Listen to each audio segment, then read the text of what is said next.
ముందుగా ఇక్కడ కూర్చున్న వాళ్ళు కాక అక్కడ కూర్చున్న వాళ్ళకు మనస్ఫూర్తిగా నమస్కారం తెలియజేసుకుంటామని, ఆ తర్వాత ఇక్కడ వాళ్ళు కూడా వాళ్ళ నుండే మేము ఈయన కూర్చున్నాం, వాళ్ళు లేని మేము ఇడికి రాలేదు. రేపు రాబోయే ఎన్నికలలో కూడా పార్టీలు రాజకీయ నాయకులే కానీ పార్టీలే కానీ నాకు దాదాపు ఒక 45 సంవత్సరాల అనుభవం. ప్రతి ఎన్నికలు వస్తే మాకేం చేశారని చూడడం, మా కార్యకర్తలు మాత్రం రోడ్ల మీద పడుతూ ఉంటారు. మేము ఎక్కడ ఉంటామో నాయకులు మాకే తెలియదు. మా ఊరు నుంచి కొట్టుకుంటుంటారు, తన్నుకుంటారు, పోలీస్ కేసులు బుక్ చేసుకుంటుంటారు. అందుగురించే శిరస్సు వంచి మీకు అందరికీ నమస్కారం తెలియజేస్తా ఉన్నాను. రేపు మన అధ్యక్షులే కానీ రామారావే కానీ ఇంకెవరే కానీ వచ్చి ఒక 10 నిమిషాలు హాఫ్ అన్ అవర్ మాట్లాడి పార్టీ విధి విధానాలు చెప్పేసి వెళ్ళిపోతూ ఉంటారు. ఈ 2 నెలలు మాత్రం ఫీల్డ్లో ఉండేది మీరే. ఈరోజు బోని అనుకుంటా ఫస్ట్ డే. ఈ రోజు నుంచి మొదలైందంటే ఎన్నికలు జరిగే రోజు సాయంత్రం వరకల్లా మీరంతా ఆన్ రోడ్లో ఉన్నారు, ఇప్పుడు కూడా ఉంటారని మనస్ఫూర్తిగా విశ్వసిస్తా ఉన్నాను. నేను ఒక కార్యకర్త స్థాయి నుంచి ఎమ్మెల్యే నుంచి మంత్రి నుంచి మన డిప్యూటీ స్పీకర్, మళ్ళీ ఇప్పుడు ఎమ్మెల్యే అంటే సుదీర్ఘకాలంగా మా సికింద్రాబాద్ వాస్తవ్యులు మాత్రం ఇక్కడ ఉండొచ్చు. 4 పర్యాయాలు ఎన్నికలలో గెలిపిస్తూ ఉన్నారు. నాకు వీలైనంత వాళ్ళకి సర్వీస్ చేస్తూ ఉన్నారు.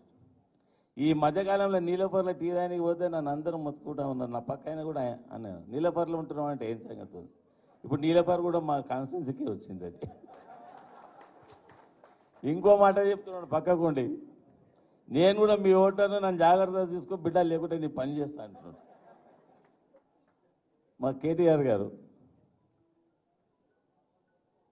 ఇన్ని సంవత్సరాలు ప్రతి ఒక్కరికి పనిచేస్తూ ఉన్నారు, గెలిపించుకుంటా ఉన్నారు, విజయాన్ని సాధిస్తూ ఉన్నారు. రాజకీయాలలో కొన్ని సందర్భాలలో అప్ అండ్ డౌన్స్ వస్తూ ఉంటాయి. నోటంటే ఇప్పుడు కూడా మనకు కూడా అట్లా వచ్చిండొచ్చు.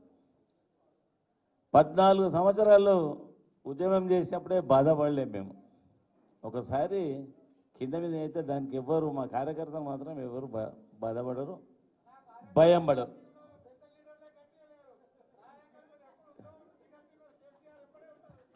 నేను చెప్తూనే ఉన్నా అది. అయితే ఒక్క నిమిషం,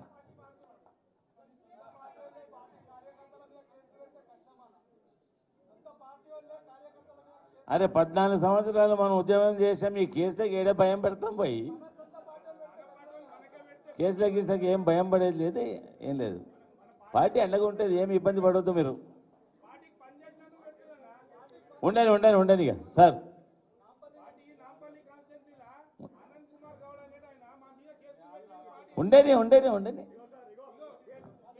ఉండని భయ్, నేను మాట్లాడతా మీతో. ఉండని, నేను మాట్లాడతా ఉండు, ఏం భయం పడద్దు, ఉండు.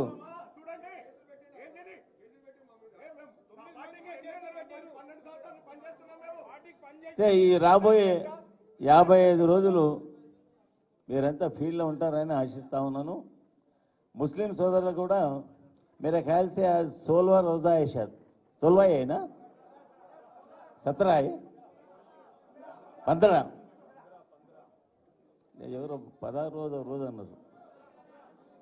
15 खत्म हो गई शायद, आज 15 है शायद. मेरे ख्याल से सऊदी में जिस दिन रमजान होता है उसके दूसरे दिन अपने पास पूरा इंडिया में अनाउंसमेंट होता है. ये बार 29 रोजे आ सकते हैं या 30 रोजे भी आ सकते हैं. सऊदी के ऊपर डिपेंड होकर रहते हैं अपने रोजे, और रमज़ान भी जो है उसी के ऊपर डिपेंड होकर अपने को रमज़ान आते रहता. मुस्लिम भाइयों को सबको 15 रोज़ा मुबारक. आने वाले रमज़ान तक जो है आपके रोज़े पूरी होना, मालिक की मेहरबानी से बड़े ज़ोर से जो है अपने लोग रमज़ान की ईद बनाना. जैसा रोज़े रमज़ान के रोज़े, पार्लियामेंट इलेक्शन को भी जो है वही समझो, रोज़न के बराबर समझो. माइनॉरिटी भाइयां पूरे कैसे रोजे रहते. रोजा का मतलब क्या है, मेरे पास जो है 50 वोटर्स है, 1 लाख की आबादी है मेरे पास सिकंदराबाद में. थोड़ा बहुत कम ज़्यादा पूरे ईदों का बकरीद रमज़ान हर चीज़ का जो है थोड़ा बहुत दिलेमय मुझे ఈ రాబోయే ఎన్నికలలో వాస్తవం చెప్పుకోవాలి. ఇప్పుడు పక్కకు నేను ఇప్పుడే నన్ను బ్లాక్మెయిల్ చేస్తాను, నా పక్కకు నేను లెఫ్ట్లో నేను కూడా నీ ఓటర్నే నా జాగ్రత్తగా చూసుకోబెట్టా అంటున్నాడు. ఇక్కడ ఉన్నాయన ఏం చేస్తాం, టైం అట్లా. నువ్వు మా ఓటర్వే, మేములను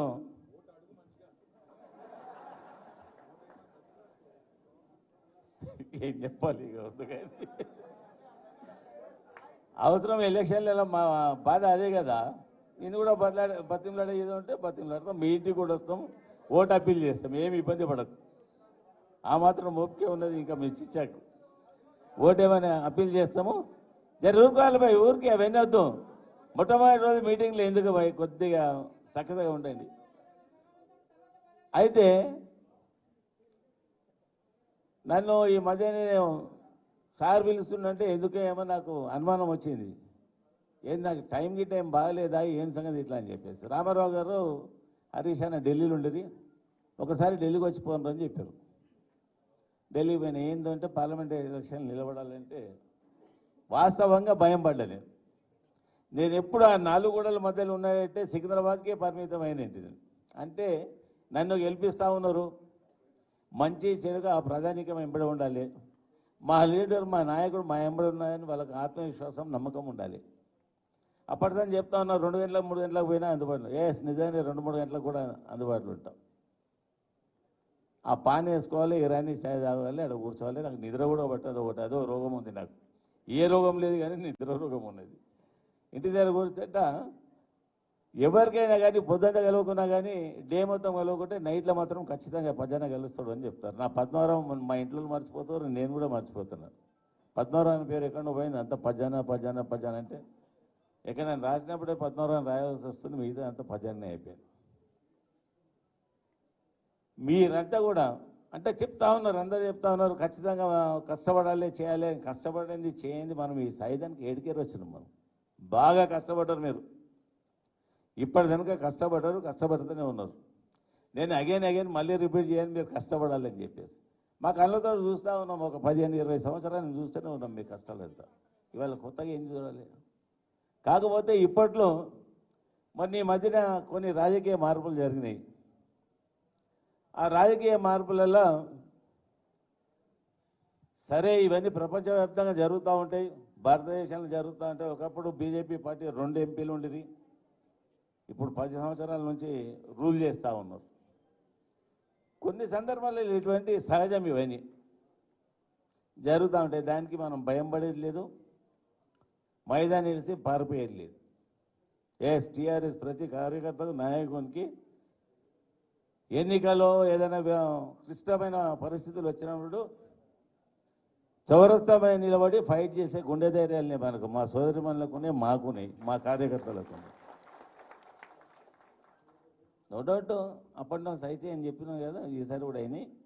మళ్ళీ తొందరలోనే నాకైతే ఓ వెలుతురు కనిపిస్తూ ఉన్నది. అధికారంలోకి వస్తాము 3-4 సంవత్సరాలు 4-5 సంవత్సరాలు చూస్తే కళ్ళు మూసి తెరిచేంత లోపలనే అయిపోతా ఉన్నాయి. ఒక 5 సంవత్సరాలు ఏమైంది, నిలబడతాం.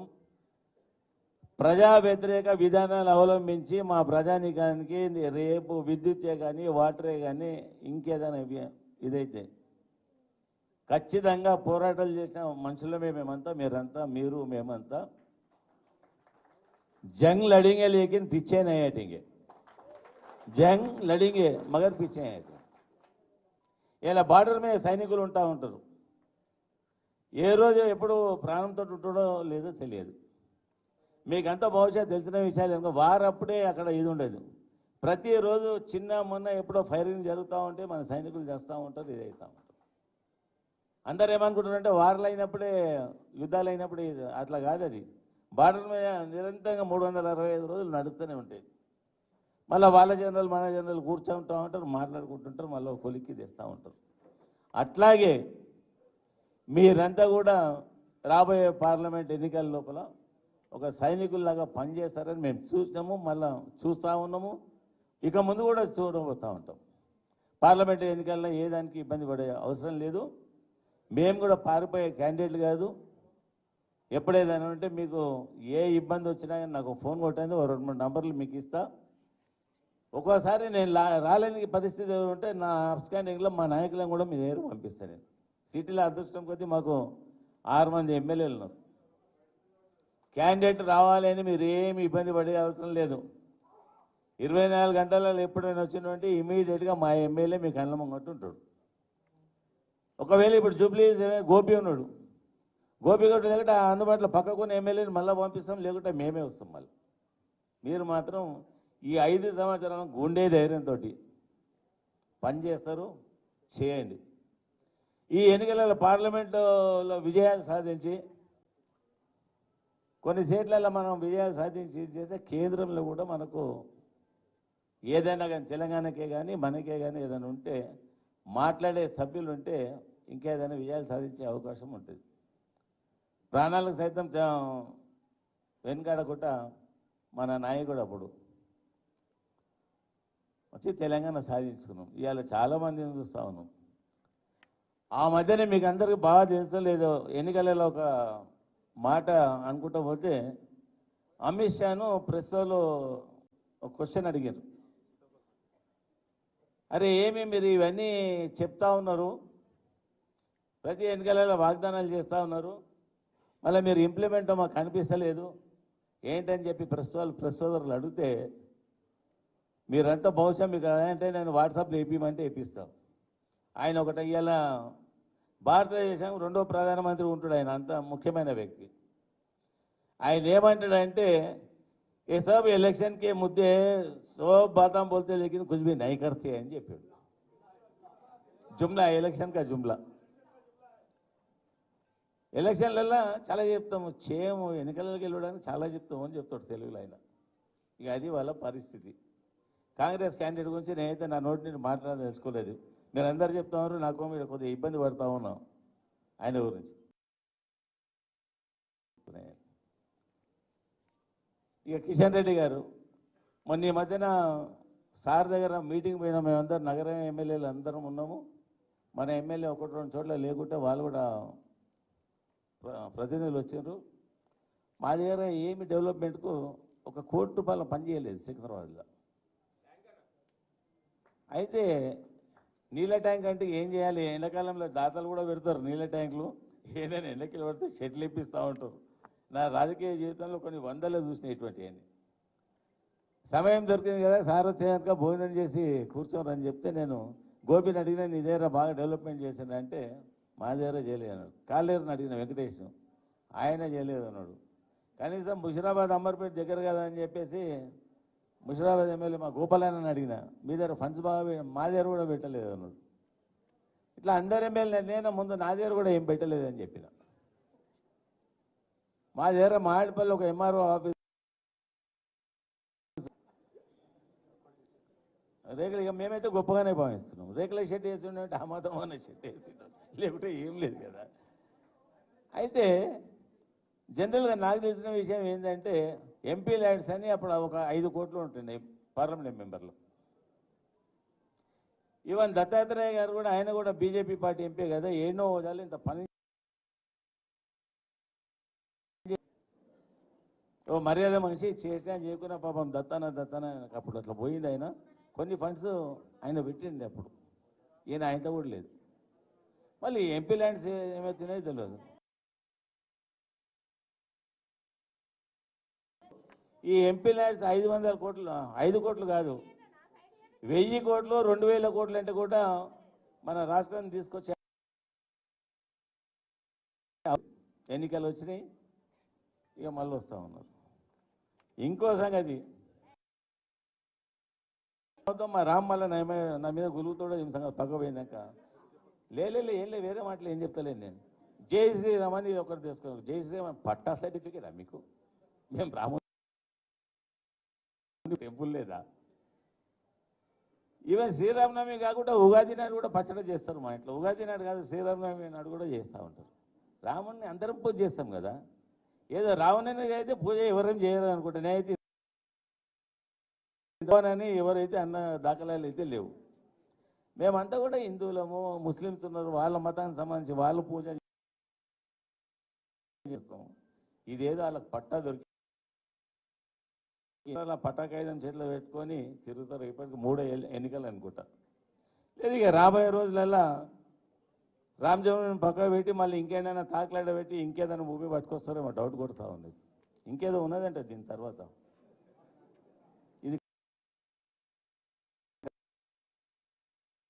ఇది పట్టదు. పేదోళ్ళ బ్రతుకుదెరువుకు ఏం చేయాలి కేంద్ర ప్రభుత్వం నుంచి లేదు. ఒకటే 1 పాయింట్ ప్రోగ్రామ్ జై శ్రీరామ్. ఇప్పుడు నాకు కూడా నవ్వాల్సి వస్తుంది. అలా గురించి చెప్పినప్పుడు నేను కూడా నవ్వాల్సి వస్తుంది. జై శ్రీరామ్ అని ఇది వాళ్ళు చేసేది. దయచేసి మీరంతా కూడా రాబోయే పార్లమెంట్లో నాకు కొద్దిగా మీకు నిజం చెప్పాలి. రామారావు కూడా బహుశా చెప్తుండొచ్చు, కేటీఆర్ గారు కూడా ఢిల్లీ వేసి ఎన్నికల్లో పడదామంటే నాకు ఒకటేసారి భయం వేసింది. నాకు ఆ 4 గోడల మధ్యకి హైదరాబాద్ అంతా ఎట్లా తిరగాలి ఏం చేయలేదు నాతో రాదు రామని చెప్తే పిచ్చోడని ఏమో మన బలం నీకు అర్థమైతే లేదు, పెద్ద బలవంతులు గమని నిలబడు అని చెప్పారు. ఆయన కాదు కాదు అనుకుంటే మా బాస్ పిలిచండి. ఇక బాస్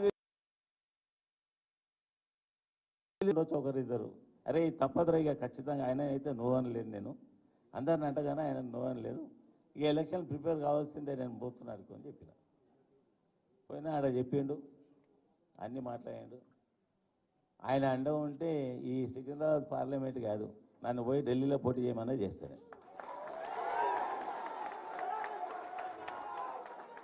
ఎందుకంటే 1 మినిట్ ఎందుకంటే ఆ గట్స్ ఉన్న నాయకుని వెంబడి పని చేసుకుంటూ వచ్చినాం సుదీర్ఘకాలంగా. ఒక 20 సంవత్సరాలు పైన అయిపోయింది. చూస్తే మాకే టైం తెలియలే అసలు. ఆ గైడ్స్ ఆ ధైర్యం ఉన్న నాయకుని వెంబడి ఎన్నో రాత్రులు కూర్చున్నాం, ఎన్నో డేలున్నాము, ఎన్నో కష్టాలు చూసాం. ఆ నాయకుని వెంబడి పనిచేస్తున్నాము. ఈ సికింద్రాబాద్కే దాన్ని దృష్టిలో పెట్టుకొని చెప్పిన నాకు తెలిసి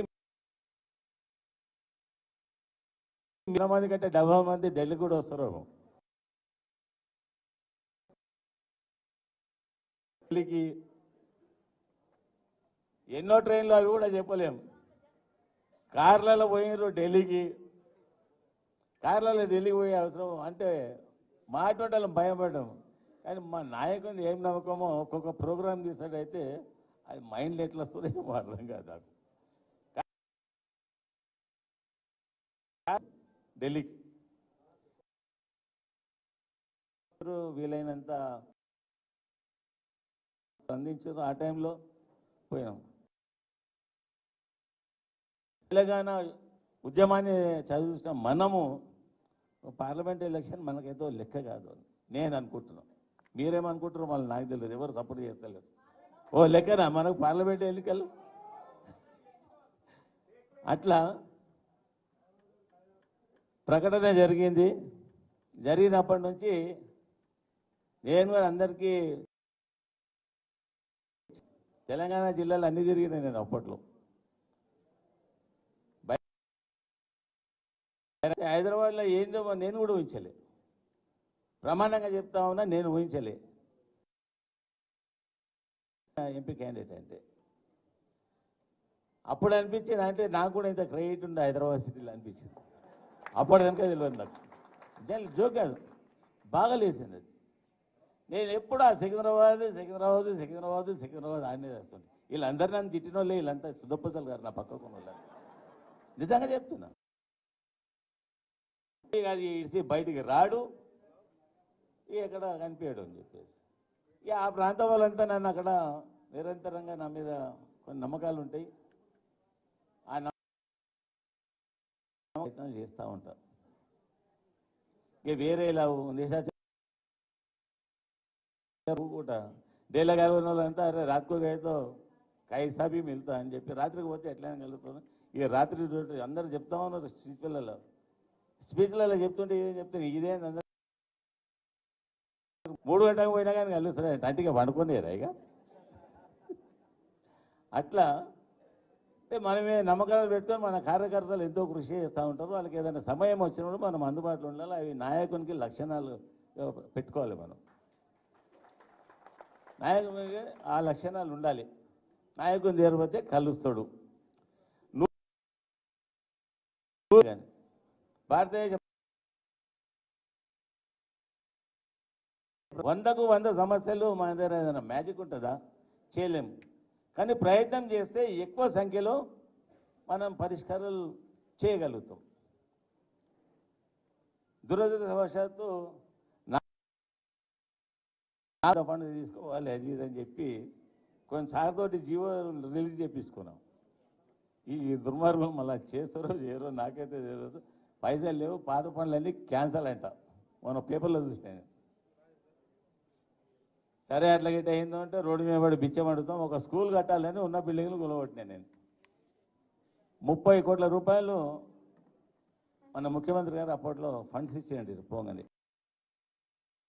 హాస్పిటల్కు 13 కోట్లు అడిగితే హాస్పిటల్కి ఫండ్స్ ఇమీడియట్గా రిలీజ్ అయిపోయింది. ప్రభుత్వం మనదే కదా అని నేను కూడా కొద్దిగా నెగ్లిజెన్స్ చేశాను. అంటే ఊహించలే ఇట్లా జరుగుతాయి. అంటే ఆ 30 కోట్లు అంటే ఆయనకు పెద్ద అప్పుడు ఫండ్ ఇవ్వాలంటే 14కు 30 కోట్లు అలాట్మెంట్ చేయాలంటే పెద్ద ఫండ్ కాదు అది అప్పుడు మన ప్రభుత్వంలో. కానీ ఊహించని పరిణామాలు ఒక్కోసారి జరుగుతూ ఉంటాయి. ఆ ఊహించని పరిణామాలు జరిగినప్పుడు ఖచ్చితంగా ఏ ఇష్యూ అయినా కానీ మేము ఉన్నామని చెప్పి ఆడ నిలబడతాం. గతంలో నిలబడ్డాం రాష్ట్ర సాధనకు, ఇప్పుడు నిలబడతాం. మనం భయం పడే ప్రసక్తి లేదు. దయచేసి ఉన్న పరిస్థితులకు మీరంతా కూడా ఎన్నికలు కనుక నా పేరు చెప్తే మిమ్మల్ని ఎవరు సమాజంలో ఎవరు తిట్టడు. ప్రజల కోట ఏంటంటే వారు ఒక మంచి వ్యక్తికి ఓటు అప్పీల్ చేయడానికి వచ్చారు అని చెప్తా ఉంటారు. మహిళలకు ముఖ్యంగా మీకు కూడా చెప్తా ఉన్నా. పేరు చెప్పుర్రి, అధ్యక్షుని పేరు చెప్పుర్రి, మన పార్టీ పేరు చెప్పుర్రి, నా పేరు చెప్పుర్రి. గెలుస్తామనే ఒక ఆశ మాత్రం కనిపిస్తూ ఉంది. అట్లా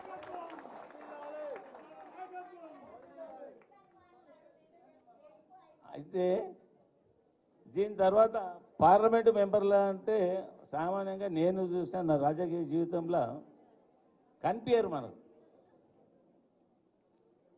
నన్ను మాత్రం అట్లా ఊహించగాను మీ ధమాకులు తినేస్తే 24 గంటలు మీ కళ్ళ కూడా కనిపిస్తుంటాయి సిటీ మొత్తంలో. నాకు అలవాటు తిరగడం. నేను ఆ స్థాయి నుంచి వచ్చిన నాయకుని ఇవాళ కార్పొరేటర్ స్థాయి నుంచి పార్లమెంట్ కనుక వస్తున్నాం, ఇప్పుడు గెలుస్తున్నాం.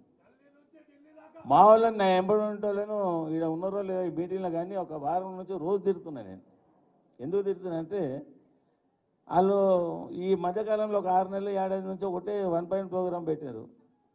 జనరల్ బాడీ మీటింగ్లో కూర్చున్నామన్నా కార్పొరేటర్ అయినావు, అసెంబ్లీలోకి పోయినావు, మంత్రి ఉన్నప్పుడు కౌన్సిల్లో పోయినావు. ఇక మనకు ఒక్కటే పార్లమెంట్ మిలుగుందన్నా మేమంతా ఢిల్లీ రావాలి. ఇక ఇవన్నిట్లో వచ్చినాం ఢిల్లీ రాలంటే ఇక మీకు తిన్నది అరుగుతలేదేమో అని అన్నా. ఈ సన్యాసులు ఏమని అన్నారో ఏమో కానీ అక్షరాల 100% మళ్ళా సికింద్రాబాద్ పార్లమెంట్ క్యాండిడేట్ అయినా గెలుస్తున్నాం. మీరు అన్నట్టు అంత భయం పడేది కాదు, గెలుస్తున్నాం, ఖచ్చితంగా గెలుస్తున్నాం. నాయకునికి గెలుస్తున్నాం అని ఆత్మవిశ్వాసం లేకుంటే మనం ఏం చేయగలుగుతాం? గ్యారంటీ గెలుస్తున్నాం. ఇప్పుడున్న క్యాండిడేట్లలో చాలామంది చెప్తా ఉన్నారు, అక్కడ ఇక్కడ వాట్సాప్లు పెడుతున్నారు, యూట్యూబ్లలో పెడతా ఉన్నారు. నాకు ఇవన్నీ చూడలేను కానీ నా ఎంబడి వాళ్ళంతా చూపిస్తా ఉన్నారు. బహుశా మా రామారావు గారికి కూడా యూట్యూబ్లలో గట్రా మెసేజ్ వస్తుండొచ్చు. అంటే సరైన అభ్యర్థిని ఛాయిస్ చేశారు మీరు పార్లమెంట్ మెంబర్ కొని వస్తున్నాయి అబ్బాయి. అట్లా ఈ ఎన్నికలు మాత్రం ఆషామాషి తీసుకోకూడదు. మీకు ఎన్నికలలో ఇబ్బంది కలిగించే పని మేము కూడా చేయము. మీకు ఏదైనా అదో ఏదో అని కొన్ని సందర్భాల్లో ఇప్పుడు ఆటోలో వచ్చారు, రావాల్సి వస్తుంది. నేను ఎక్కడెక్కడున్నో జిల్లాలకు పోయినా, నాకు ఒకప్పుడు బండి లేకుండా మీకు విషయం చెప్పడం మర్చిపోయినా. నేను బండి లేకుంటే నేను ఆటోలో పోతుంటే ఓ పాన్ వేసుకొని మళ్ళీ బాస్ల దగ్గర పోతుంటే అప్పుడు నీ బండి ఏదో అంటే నన్ను ఇడిసేసి పని మీద పోయిందని చెప్పుకుంటుంటే జో కదా మన ఊళ్ళట కాదు ఇది. బండి లేకుండే నాకు. అంటే నేను రాజకీయాలు స్టార్ట్ అయినప్పుడు, ఇప్పుడు కాదు. ఇప్పుడు బండి లేదంటే మా కార్యకర్తలు ఒకటి కాదు 4 బండ్లు ఇప్పిస్తారు ఇప్పుడు మా సికింద్రాబాద్ వాళ్ళు. ఇప్పుడు పార్లమెంట్ కూడా జత అయింది. అట్లా జీవితం లోపల చాలా మటుకు వస్తాయి.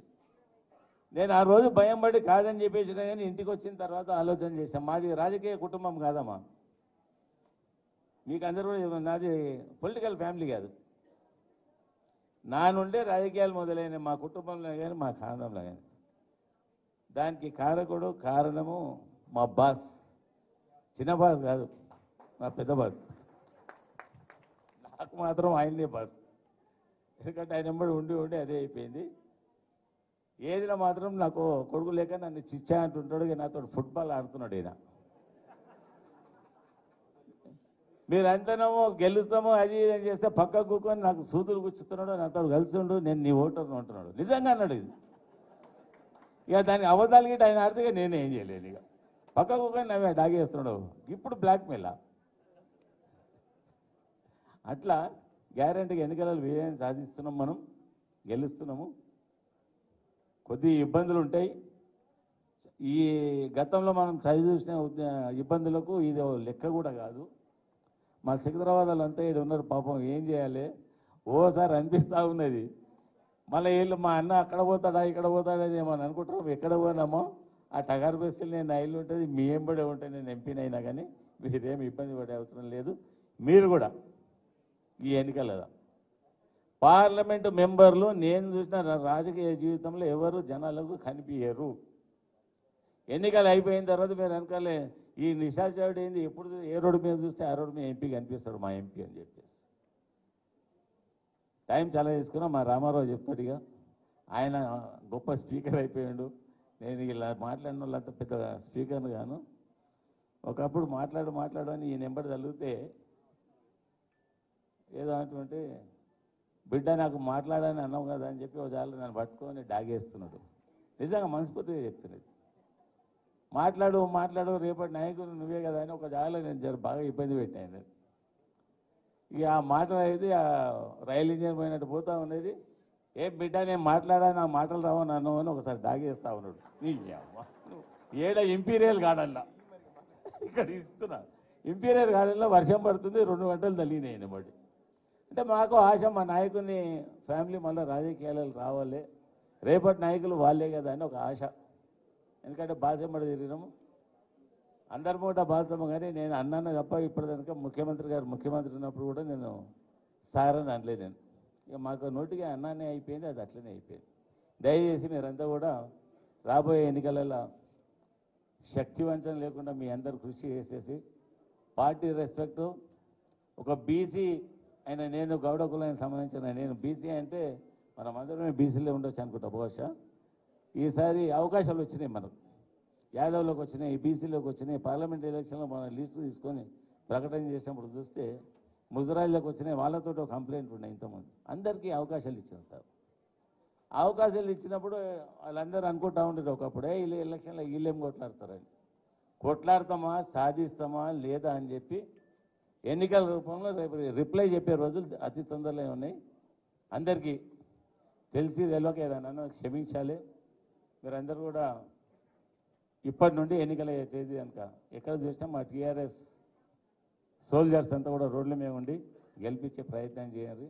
గెలిచినాక మేమంతా కూడా మీ కష్ట సుఖాలలో పాల్పంచుకునే ప్రయత్నం చేస్తామని తెలియజేస్తూ నాకు ఇచ్చిన ఈ అవకాశానికి అందరూ కూడా పేరున నమస్కారం తెలియజేసుకుంటూ సెలవు చేసుకుంటున్నాను. జై తెలంగాణ, జై కేసీఆర్.